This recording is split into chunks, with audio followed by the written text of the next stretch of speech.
কুরবানি যারা দিবেন, মুসলিম শরীফের হাদিস, রাসূল করিম সাল্লাল্লাহু আলাইহি ওয়াসাল্লাম ইরশাদ করেছেন, ইজা দাখালাল আশরু ওয়া আরাদা বা'দুকুম আন ইউদহিয়া ফালা ইয়ামাসসা মিন শা'রিহি ওয়া বাশারিহি শাইআ।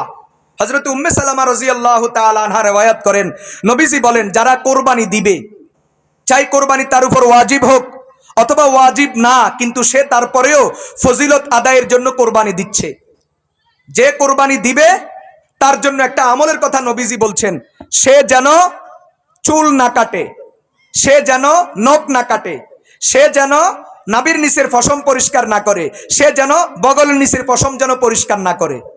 যদি করার দরকার হয় চাঁদ উঠার আগে আগে করে নিবে। আর করবে কখন? কোরবানি দেওয়ার পরে সুবিধা মতো সময়ে আবার নখ চুল ইত্যাদি এগুলা কেটে নিবে। এখানেও আমাদের দেশে ভুল বুঝাবুঝি আছে। অনেকে আছে গরুর গলায় ছুরি দেওয়ার পরে উনি নেল কাটার নিয়ে বসে যায়, মনে করে এখান দিয়ে এক কোরবানি দিলাম, এখন এখান দিয়ে আরেক কোরবানি দিন। না, এটা সাথে সাথে হওয়া জরুরি না। আপনি সুবিধা মতো ওই দিন বা পরের দিন যেই কোনো সময় আপনি করে নেবেন, তাহলে আল্লাহ তাআলা এটাতেও আপনাকে আলাদা ফজিলত দান করবেন ইনশাআল্লাহ। এই আমলটা সুন্নত, এটা ওয়াজিব না, সুন্নত আমল। তবে হ্যাঁ, কেউ যদি এই নখ আর চুল যদি পরিষ্কার যদি আগ থেকে লম্বা সময় যদি না করে থাকে, আর এই সুন্নতটা আদায় করতে গিয়ে যদি 40 দিন অতিক্রম হওয়ার যদি আশঙ্কা থাকে, তাহলে এই ব্যক্তি আমল করার দরকার নাই, সে আমল করতে গেলে উল্টা গুনাহ হবে। এজন্য সবচেয়ে সুন্দর তরিকা কি? চাঁদ উঠার আগে পরিষ্কার করে নেবেন আর কোরবানি দেওয়ার পরে আবার পরিষ্কার করবেন, তো আল্লাহ তাআলা আপনাকে পূর্ণ ফজিলত দান করবেন ইনশাআল্লাহ। কথা বুঝতেছেন? সাইয়েন এটার লগে আবার দাড়িরে যোগ করিয়েন না, বলে মোছো কাটলাম, চুলো কাটলাম, নখও কাটলাম, দাড়িগুলাও শেভ করে নি, তাহলে উল্টা সওয়াবের জায়গায় কবিরা গুনাহ হবে, ফিডা খাবেন। কথা বুঝতেছেন? আচ্ছা, এটা তো হলো যারা কোরবানি দিবে তাদের জন্য। যাদের উপর কোরবানি ওয়াজিব নয়, যারা কোরবানি দেওয়ার সামর্থ্য রাখে না, এরা কি করবে? এদের ব্যাপারে ইবনে মাজাহ শরীফে হাদিস আছে, হযরত আব্দুল্লাহ ইবনে আমর ইবনুল আস রাদিয়াল্লাহু তাআলা আনহুমা থেকে রাসূল করিম সাল্লাল্লাহু আলাইহি ওয়াসাল্লাম বলেন, উমিরতু বিয়াউমিল আযহা ঈদান জাআলাহুল্লাহু লিহাযিহিল উম্মাহ। আল্লাহ আমাকে আদেশ করেছেন এই দিনটাকে যেন আমি আমার উম্মতের জন্য কোরবানির দিন বানায়া দিই, ঈদের দিন বানায়া দিই। ক্বালা রাজুলুন ইয়া রাসূলাল্লাহ আরাআইতাম ইল্লাম আজিদ ইল্লা মানিহাতান উনসা, আরাআইতা ইল্লাম আজিদ ইল্লা মানিহাতান উনসা। ওগো আল্লাহর রাসূল, আমার কোরবানি দেওয়ার সামর্থ্য নাই, তবে একজন আমাকে দুধ খাওয়ার জন্য একটা ওট দান করেছে, আমি দুধ খাওয়ার পরে এটা তাকে ফেরত দিব, এই শর্তে দান করেছে। এখন আমি কি ওই ওট দিয়া কোরবানি দিয়া দিব? রাসূল বলেন, লা।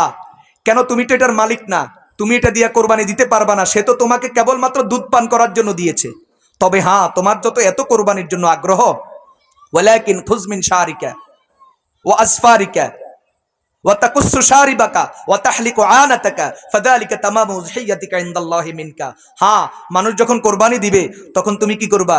চুল কাটবা, নখ কাটবা, মোচ কাটবা, নাভির নিচের পশম, বগলের নিচের পশম পরিষ্কার করবা, তো আল্লাহ তাআলা তোমাকে এর মাধ্যমে পূর্ণ কোরবানির ফজিলত দান করবেন।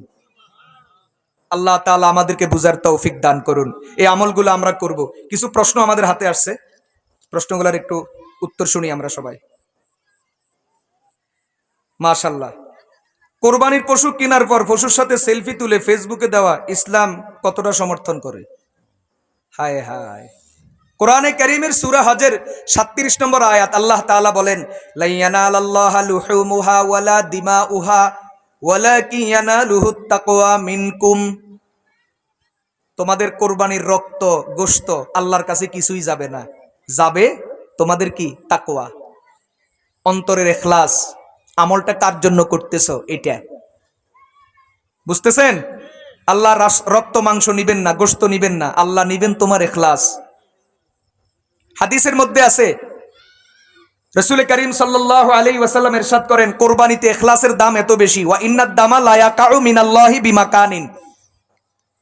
মানুষ আমল করলে এরপরে আমল আল্লাহর দরবারে পৌঁছে, কিন্তু কোরবানির আমলের মধ্যে ইখলাসের এত দাম, যদি কেউ কোরবানির জন্তুর গলায় ছুরি চালায়, এই রক্ত